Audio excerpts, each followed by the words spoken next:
your shit splat. Stop, let this shit slide and get your lick back. And get your lick back.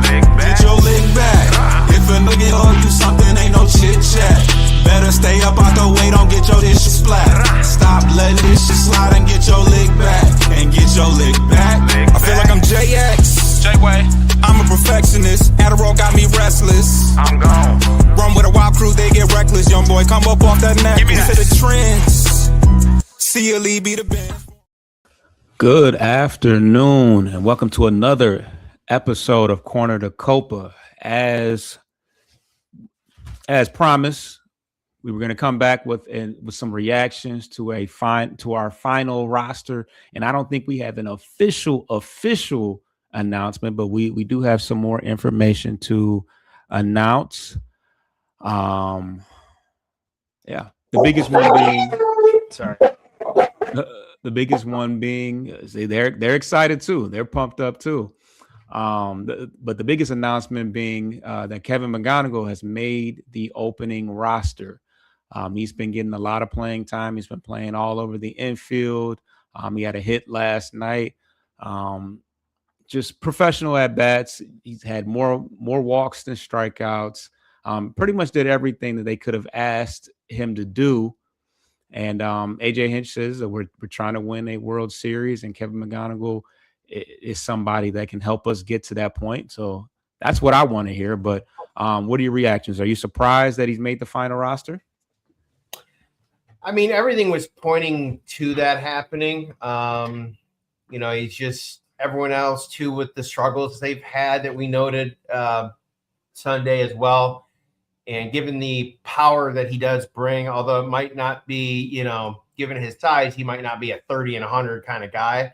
He should be able to give you at least, double-digit home runs projected this year, throughout a full season. Something they needed last year. They struggled with down the stretch in the playoffs, minus a couple guys that were able to deliver. So a little more stability. He's shown he can play a couple positions too defensively.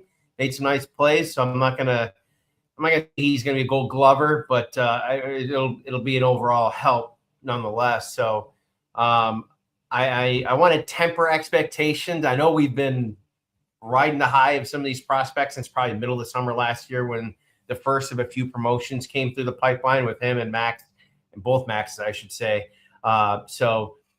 We shouldn't be looking at him to really lead this team in home runs and RBIs by any short stretch of imagination. But in scope of the lineup, it's just elongating the total threat that the lineup then brings to the opposing roster. So we'll see. I think it might be matchup dependent at first, kind of break them in. So, but we'll see what they have in store. It'll probably be in conjunction with AJ's normal platooning approach. So we'll see.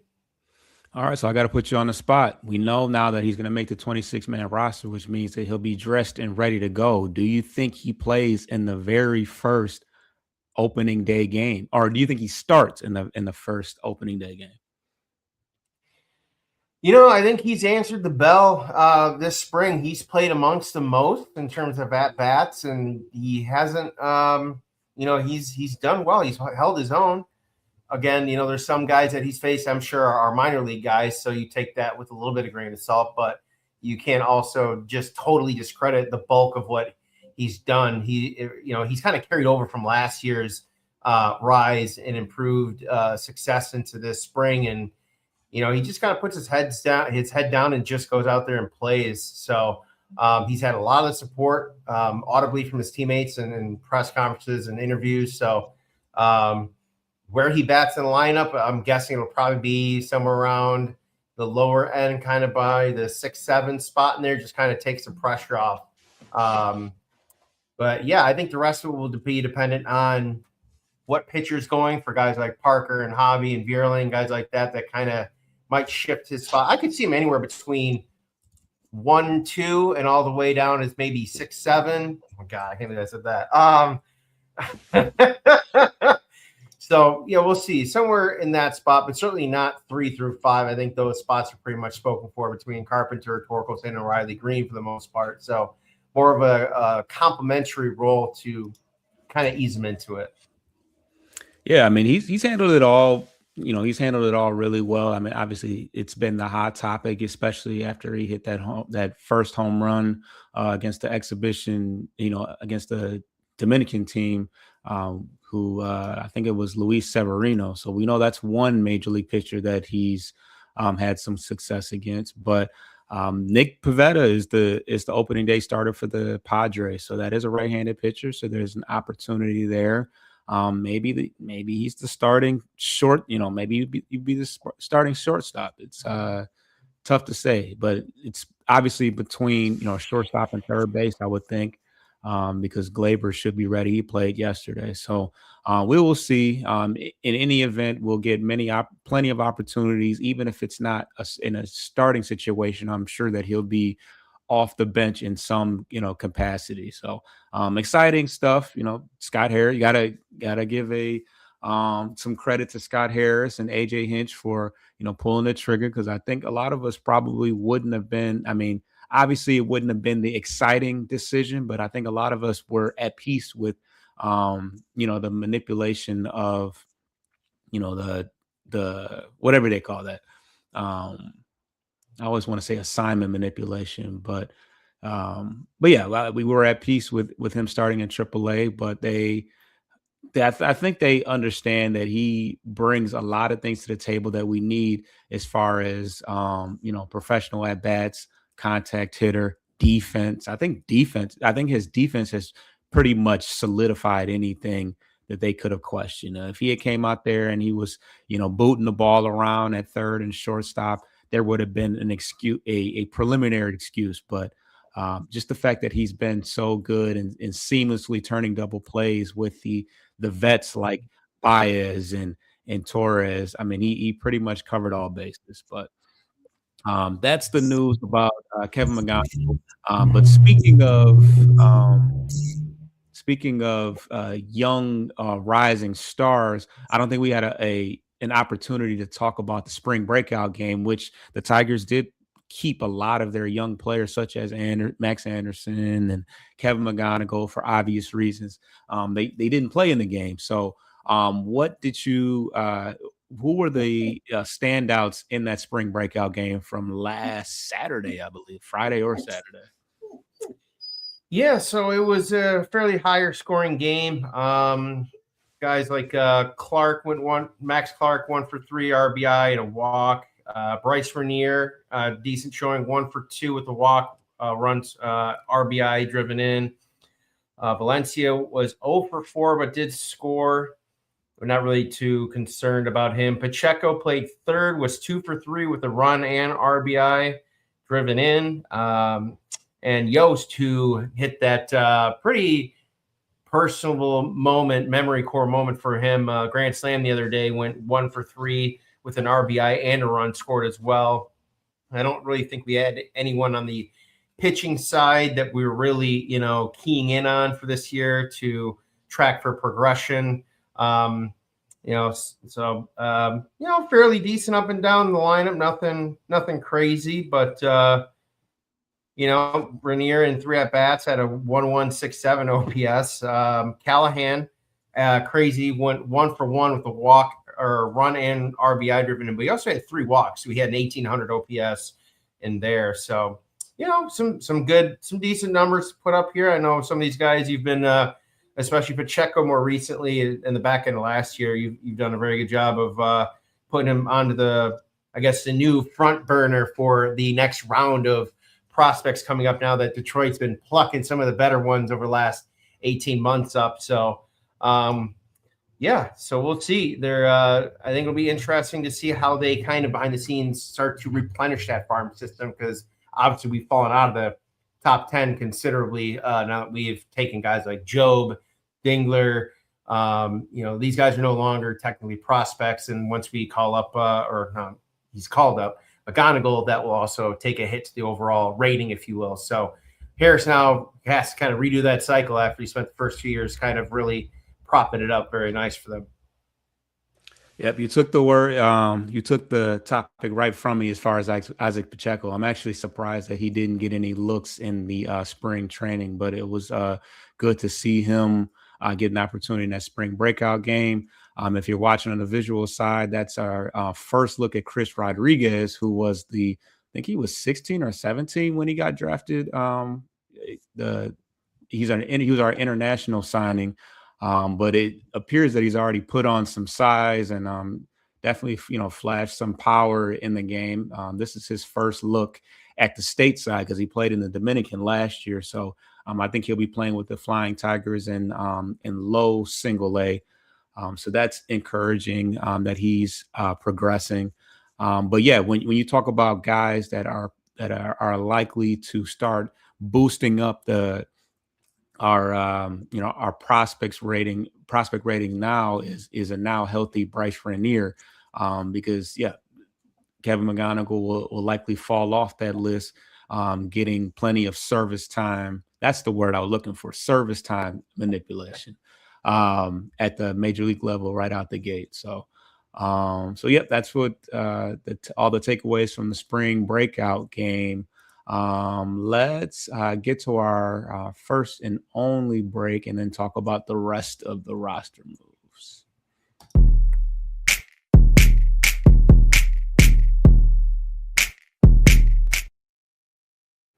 All right, so obviously the hottest topic was the Kevin McGonigal news. But what else do we know about the roster?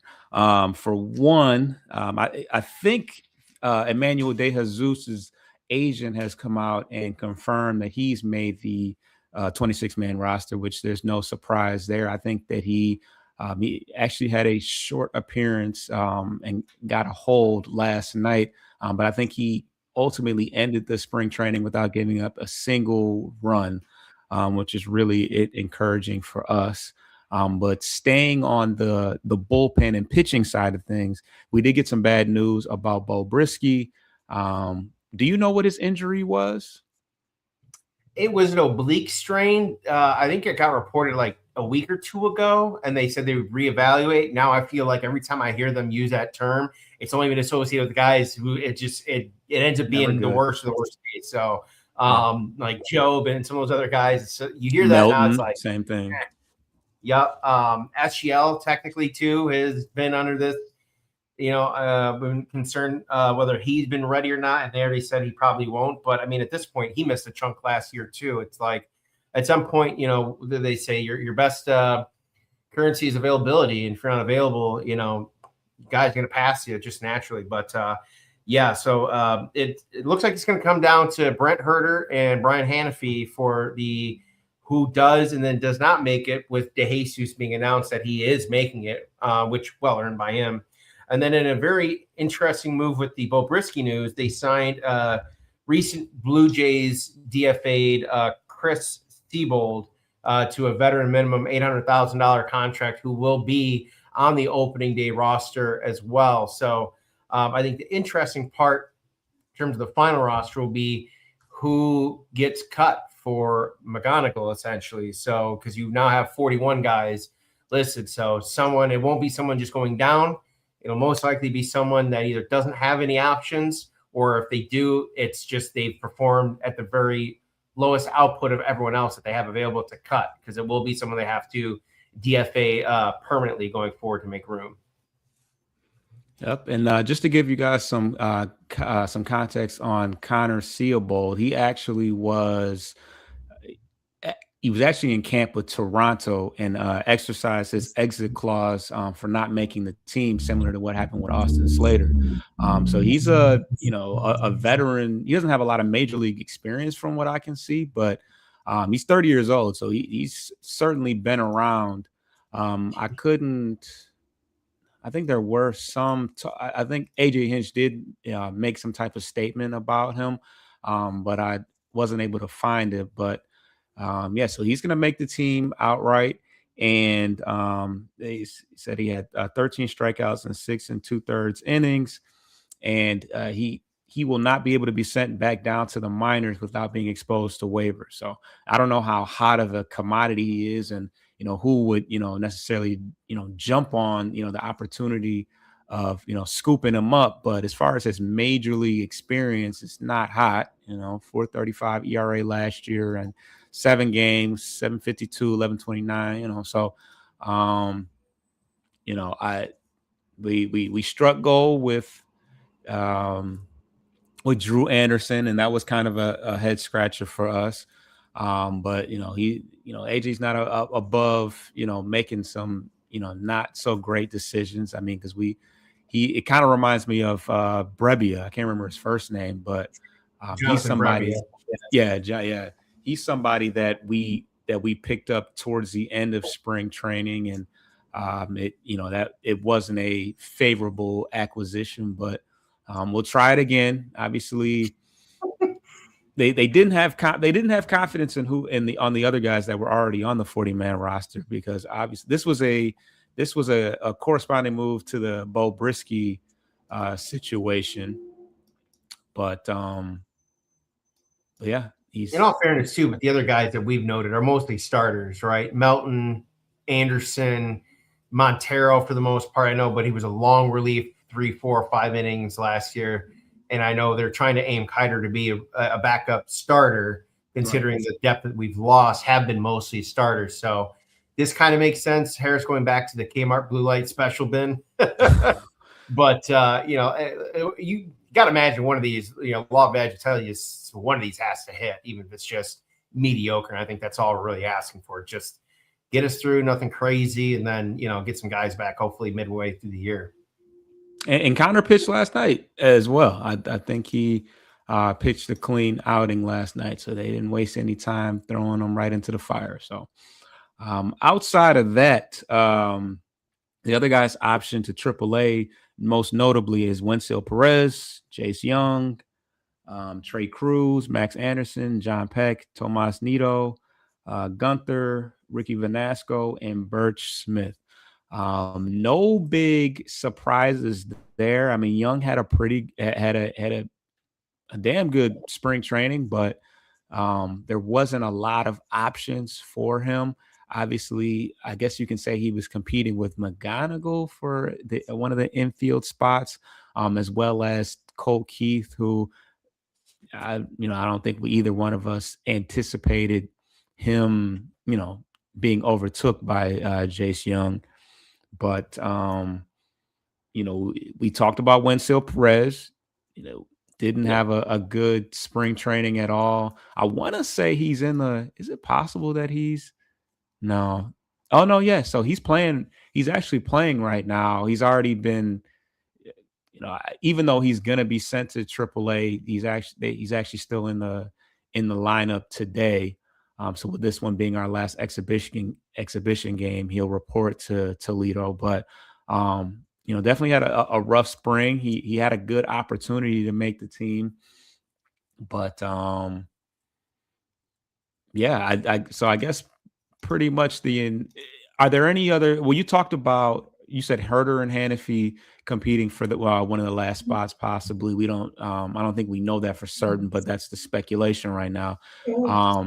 But are we left to assume? I guess we're left to assume, because of the Wenceel Perez thing, that Parker Meadows and Jahmai Jones made the 26-man. Yeah, Parker will be. Yeah, Parker's on no matter what 40-man, because he still has years of control left. I think Jahmai, we had kind of keyed on. He was at one point prior to the WBC would have been the odds-on favorite, because he had a very slow start, but then he had a good showing with Korea, came back, put some hits together, some productions that kind of gave him additional life the final stretch of spring training here. And I know we talked about it offline too. You're like, well, part-time right-handed hitter against lefties, where Vierling can damn near play every day and can play anywhere in the outfield. He can play third. Briefly at the end of 2024 in a pinch because of Torque's end of the year decline, then did play some first base briefly when Job came up in that Chicago White Sox series to make his debut. So he's kind of become the new McKinstry, except more outfield focused than infield focused. So I think with Parker, he probably becomes more of a bench player, defensive replacement, might start against righties, and then come out for some pinch running ability, just because the speed is still best on the team by far. So I think he still brings some attributes that they do.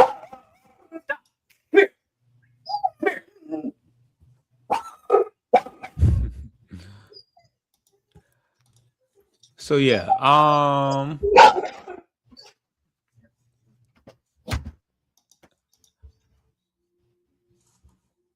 There we go.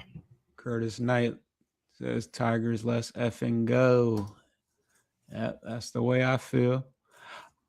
Parker though, like they'll keep an eye on what the guys do at Toledo, because if Parker can't get it going still, and one of those two guys down there does after maybe 30 days, that's when they'll probably look at the next stage of sending him down to just clear his head, get with Mike Hespin and whoever their outfield coach is in there, and just get to work on some of the basics and getting him back, hopefully up to shape. Because ideally he'd be a guy that we would really like to have come playoff time. You know, he's got the range in the outfield, he's got the speed, he's got some of the intangibles that some of these other guys don't have more down confidently. So we'll see. Dingler's been catching too the last couple games, which has been good to see. He had like a home run or 2 RBI extra base hit yesterday. So he seems to be good. Jake Rogers, weirdly, I saw cleared concussion protocol yesterday. Didn't realize he had been dinged up at all, but yeah, he had a concussion, hit himself with a bat, hit with his own bat. So I don't know how that happened. Okay.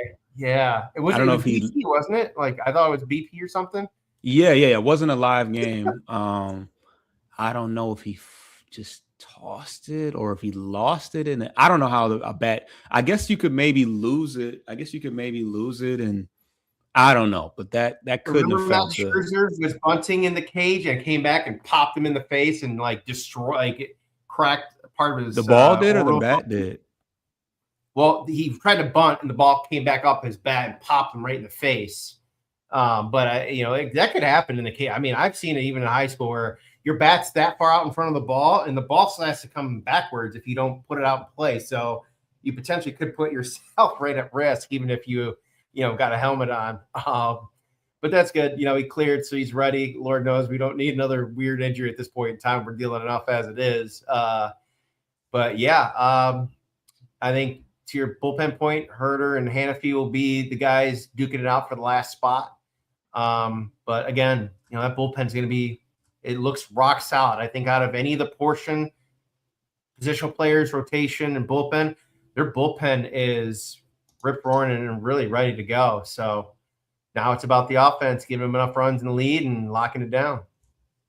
Yep. And to your point about Parker, he's definitely got some hits in the last couple of games. He's bumped his average up to 222. The on base is actually not terrible considering how rough he started. It's at 314, so he's got 6 walks.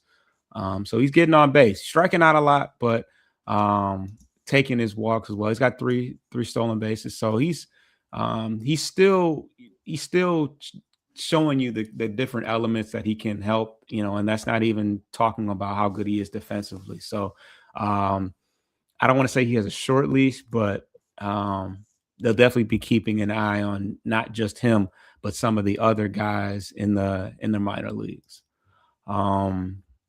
And yeah, Dylan Dingler actually has a 2-run home run today. He had a couple hits last night, so I think he'll again can continue to be one of the better hitting catchers in all of baseball. And obviously, he won a Gold Glove, so that part is pretty much locked in on him.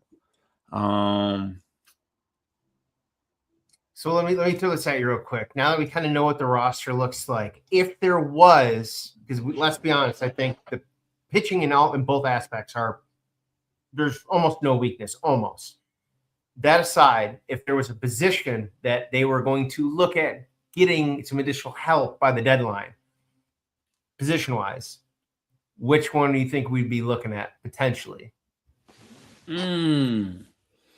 If I have to think about it, if there's one spot that we could use a bump, it could be somewhere on the left side of the infield. Obviously, I would say I hope that McGonigal holds down one of those spots.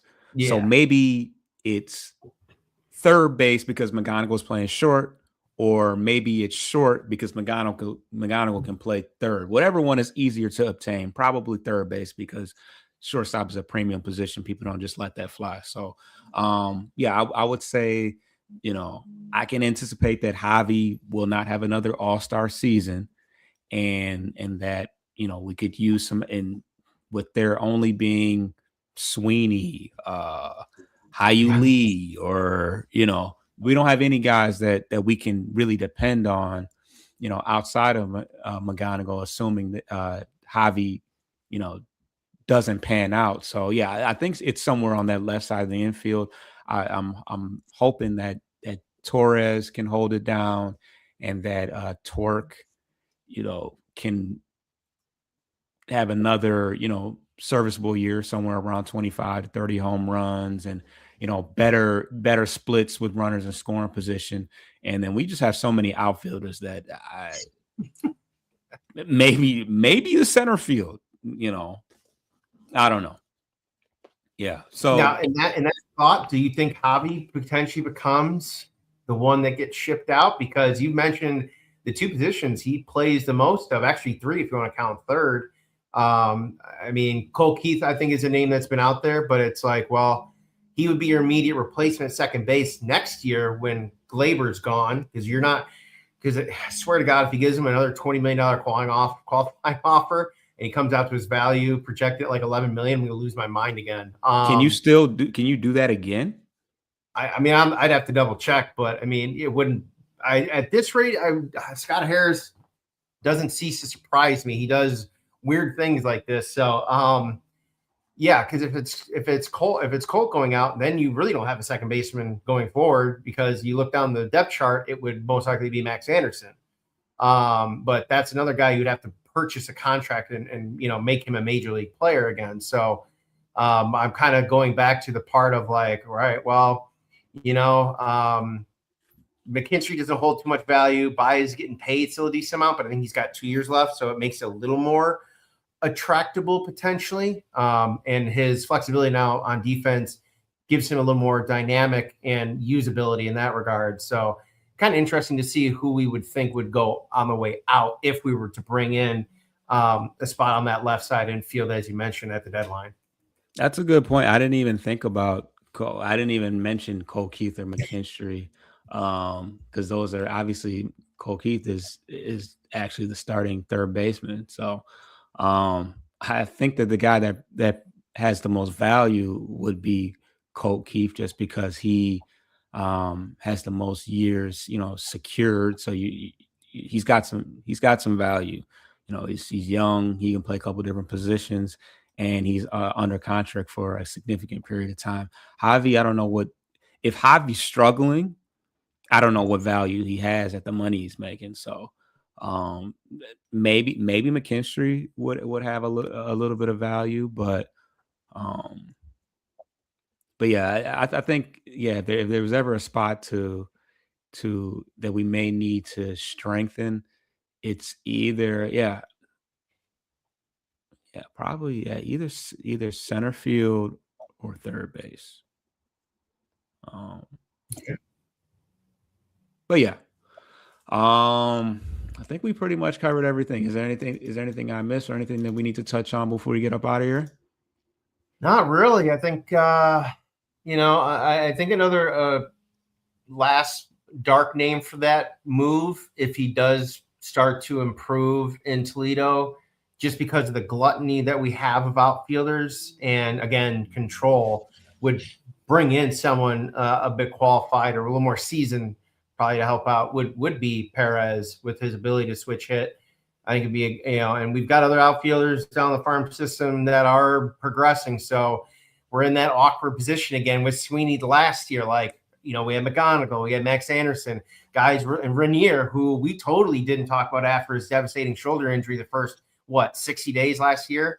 So another middle infielder that's really, you know, was a highly touted pick as well. So, you know, it's just be a matter of just too many guys kind of doing similar things, and a matter of being hot at the right time. But I think a combination of Perez and Cole could be really intriguing on who they bring in. But again, I feel like it'd be a guy that would have a year or two more beyond just the rental year to make that make sense for Harris, because, you know, he loves about, you know, value. So it'll be interesting to see. Not trying to say that we're going to be shortcoming in either one of those areas come July, but something that we'll throw out there for let it marinate till the middle of the summer. But yeah, I think they were given the top 10 overall pitching in both bullpen and starting rotation, because obviously yesterday or Sunday we announced that they weren't even in the top 10 offensively, which we understand, but hopefully we can work our way back up there throughout the course of the year. So yeah, opening day's coming up this week. Tigers next Friday home opener against the St. Louis Cardinals, who are on a rebuild. So come back with a good record and, sweep those bum Cardinals right out of Comerica to start. I like the sound of that. Absolutely. And yeah, there's no shame in just adding a little bit of extra punch, at the deadline, because that'll just give us that vote of confidence that we are trying to go all in. And that's one thing that we really haven't done is taking some chances and gone all in for the championship. So that'll be something to pay attention to in the upcoming weeks. But that'll pretty much wrap up the show. Subscribe to the channel, Bleachers to Speakers, as well as Corner to Copa, as we provide coverage for the Tigers this year. Our live shows are normally Sunday to recap the week. Sebastian says, Kevin made it, baby. Let's effing go. Absolutely. That's huge, I think man. he's wearing number 7, too. They announced he's wearing number 7. Right. We didn't talk about that. Yeah. Who wore that last? Scope? Remember Scope? I think he's Jonathan Scope. Yeah. Geez, I haven't been to a Pudge wore it back in the day when he came over. Pudge, you're right. You're right. I'm trying to think. I don't really know too many others. It's kind of ironic. I wore 8 a bit, 8 or 11. So yeah, he'll be wearing number 7. He wore 85 in spring, and I think the 2 numbers he did wear in high school and lower minor leagues were already retired, or in Job's 21, which was the one he last wore down in Erie, and then 7, number 2 is retired by Charlie Gehringer. So he had to come up with a new number, and I think 7 will fit well for him. So many consider it a lucky number. So let's, why not throw that extra in there? Yeah, it should be electric. As you can see, Scope wore 8 and 7. But yeah, that'll be the return of JV and the reception from Kevin McGonigal taking the field for the first time should be very exciting to go along with everything else. We got some Pistons. We got some Pistons insiders. I heard Cade is shooting and moving around. Is that true? I'm not sure, but that's something worth looking into. That would be interesting to hear. Obviously, that's kind of the first thing that you probably do. But yeah, I don't think the collapsed lung situation is going to be as prolonged as it sounds. I'm sure he's chomping at the bit at the just based upon the way that the Pistons have been playing without him. He can't resist being a part of the action. But yeah, that'll do it for the Tigers show. Please subscribe to the channel. Sebastian, we pretty much cover it all around here as far as Detroit sports is concerned. So you'll definitely get your fair share between the Pistons, Tigers, and Lions. And yeah, let's get up out of here. Peace. Get your lick back. If a nugget on you something, ain't no chit chat. Better stay up out the way, don't get your shit splat. Stop.